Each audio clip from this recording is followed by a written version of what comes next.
Ini dalilnya semua kita sudah tahu tentunya, surah Al-Asr. Nah, ini semua insya Allah umat Islam hafal karena pendeknya surah ini ya. 3 ayat, surah nomor 103. A'udzu billahi minasyaitonir rajim. Wal 'asr, demi masa waktu yang kalian lalui di dunia. Innal insana lafi khusr. Semua manusia pasti melalui kerugian. Illa alladzina amanu wa amilus shalihat. Kecuali orang yang beriman dan beramal saleh. Itu tidak akan melalui kerugian. Allah akan berikan dia jalan keluar dari masalahnya. Dan kalaupun sampai ada sesuatu masalah atau program atau proyek dia tidak dapat, berarti baik buat dia. Pasti itu, tidak mungkin tidak. Allah selamatkan dia. Wa tawasaw bil haqqi wa tawasaw bis sabr. Maka saling mewasiatkanlah kebaikan ini dan kebenaran ini, dan saling mewasiatkanlah agar sabar selama hidup di dunia, karena kalian akan menuju ke akhirat. Saya kasih contoh teman-teman, ada satu doktor ngajar di Ummul Qura, Dr. Muhammad, semoga Allah jaga beliau. Saya pernah mendengarkan salah satu kaset ceramahnya luar biasa gitu. Dia kasih contoh, dia bilang ada seseorang, jazakallah khair, ada seseorang di Saudi, teman dia, salehnya luar biasa ibadahnya. Dia bilang, sholat malamnya gak kehilangan, sholat 5 waktu selalu on time, selalu menjaga istiqomah di jalan Allah, halal-halal, haram-haram. Satu waktu dia lamar seorang wanita dan diterima lamarannya. Pada saat sudah mau menikah, gitu kan, kurang lebih ditentukan jadwal, kalau saya tidak salah itu 3 bulan dari waktu itu akan menikah. 2 bulan atau 1 bulan sebelum pernikahan, tiba-tiba perempuan ini batalin pernikahan. Tiba-tiba batal pernikahan, nggak jadi nikah.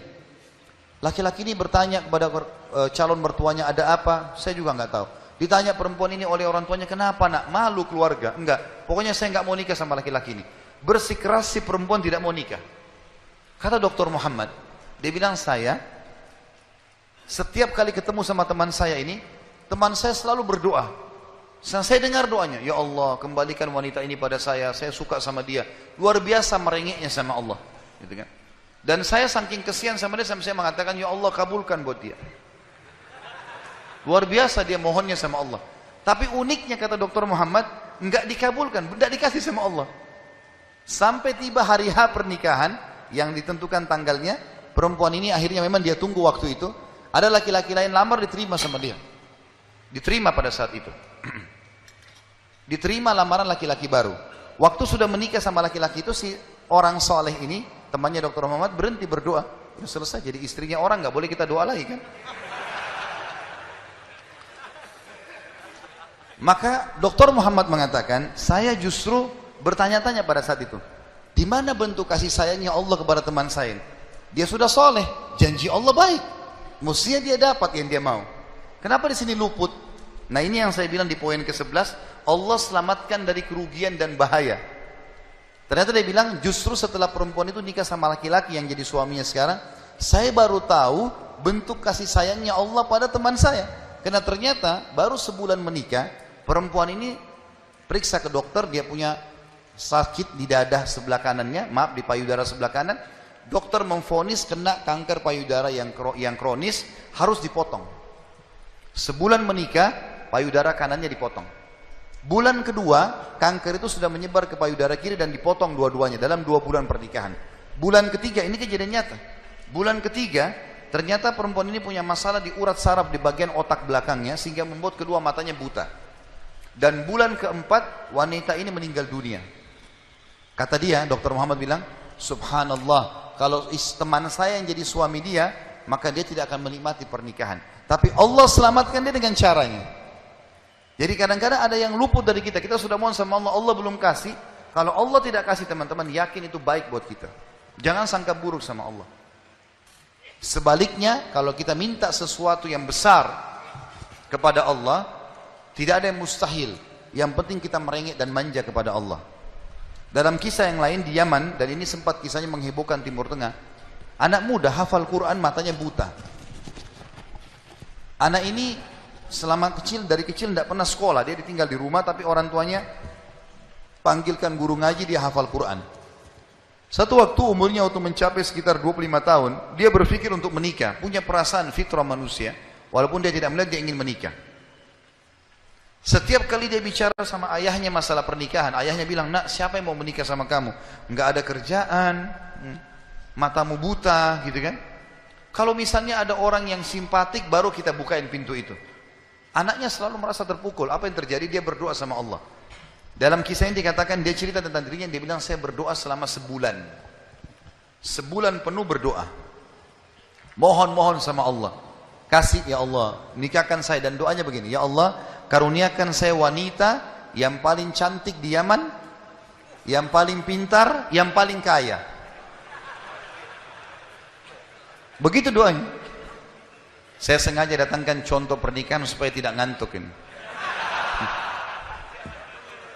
Langsung melotot matanya laki-laki di sini.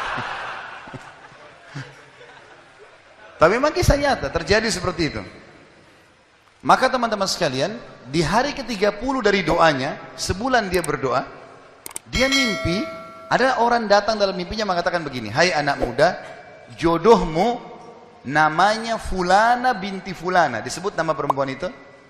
Ayahnya bernama Fulan bin Fulan. Itu tokoh masyarakat di kampung sebelah, di kota sebelah. Besok datanglah lamar. Begitu mimpinya dia. Dia bangun, kaget, dia sholat tahajud, kemudian dia sholat subuh. Habis sholat subuh dia ikut ke masjid. Buta matanya pergi sama ayahnya ke masjid. Pulang dari sholat subuh dia bilang sama ayahnya, ayah, ada enggak kota di sebelah kita ini namanya kota ini? Kata ayahnya, ada. Ada enggak orang namanya Fulan bin Fulan, toko di situ? Kata ayahnya, ada. Ini dalam mimpi disebutin. Dia enggak tahu kota itu, dia enggak tahu orang itu. Kata ayahnya, ada. Itu toko masyarakat terkenal di sana, orang kaya raya. Ada enggak anaknya namanya Fulana binti Fulana? Kata ayahnya, ada. Kata dia, lamarin buat saya, ayah. Kata ayahnya, apa kau sadar yang kau ucapin? Perempuan ini terkenal karena cantiknya, kayahnya, pintarnya. Laki-laki kalau datang ditolak-tolakin sama dia. Kamu gak ada sekolah, buta mata, kita juga orang pas-pasan. Dia bilang, ayah, saya mimpi begini. Dari mana saya tahu nama kota itu? Saya gak pernah tahu. Dari mana saya tahu namanya, nama anaknya? Ini mimpi, suruh saya lamar hari ini. Ayah bilang, baiklah kalau gitu. Kita coba, tapi pertaruhkan nama keluarga ini. Bisa diterima, bisa ditolak. Dia bilang, pergilah ke sana. Disambut, diterima oleh orang itu. Subhanallah, ini kisah nyata ya, menghebohkan Timur Tengah kisah ini. Luar biasa. Maka pada saat itu masuk ke dalam rumah, disambut dan segala macam. Tuan rumahnya tanya, iya ada keperluan apa? Dia bilang, ini anak saya buta matanya tapi hafal Quran. Disebutkanlah kebaikan-kebaikannya. Entah kenapa dia minta melamar anak anda karena dia mimpi semalam. Anehnya si calon ayahnya si perempuan ini langsung bilang, saya terima lamarannya. Tiba-tiba kisah nyata begitu. Yang ayahnya si laki-laki bilang, kenapa anda spontan terima? Dia bilang, karena saya juga mimpi tadi malam. Loh, kisah nyata. Dia bilang, saya juga mimpi tadi malam, kalau hari ini akan datang anak mantu saya, namanya nama anakmu ini. Cirinya dia. Matanya buta, hafal Quran dari kampung sebelah kota kamu. Begitu mimpinya, luar biasa nih. Maka dia bilang, ayahnya bilang, tapi saya tidak tahu. Ini kan pagi-pagi tadi habis sholat subuh, siap-siap datang. Dia bilang, saya belum, kata ayahnya perempuan ini, saya belum tanya anak saya. Tergantung, anak saya terima ya sudah, kalau enggak ya enggak. Kata mereka, baiklah. Masuklah si ayah ke kamar anak perempuannya. Ini ayahnya ini sudah biasa, begitu ditanya, nak ada yang minta, saya enggak mau. Sudah biasa, nolak. Kata dia, nak, dari kampung sebelah, kota ini, kampung ini ada si fulan, matanya buta, mau melamar kamu. Anak perempuan itu bilang apa? Ayah nikahkan saya. Terima lamarannya. Kata ayahnya, bagaimana? Kau belum lihat orangnya? Dia bilang, tadi malam saya mimpi. Kisah nyata loh. Si perempuan itu mimpi. Mengatakan akan datang jodohmu besok, namanya Fulana bin Fulan, dari negeri kota sebelah, buta matanya, hafal Quran, terima lamarannya. Karena itu suami terbaik. Menikah gara-gara itu. Makanya sahabat dalam berdoa. Kita ini kadang-kadang atau antum ini sering berdoa, baru 2 kali sudah ngomel sama Allah. Sebulan orang berdoa, beberapa hari, sabar. Jadi minta sama Allah tidak ada yang mustahil, gitu kan? Satu sisi yang lain, kalau kita sudah minta Allah belum kasih, berarti bukan Allah benci sama kita, justru Allah mau selamatkan kita, sebagaimana kisah tadi wanita yang buta itu. Ini namanya contoh orang selamat dari kerugian. Allah selamatkan dengan caranya. Masuk dalam semua lini teman-teman ya, proyek yang kita dapatkan dan semuanya ini termasuk kebaikan.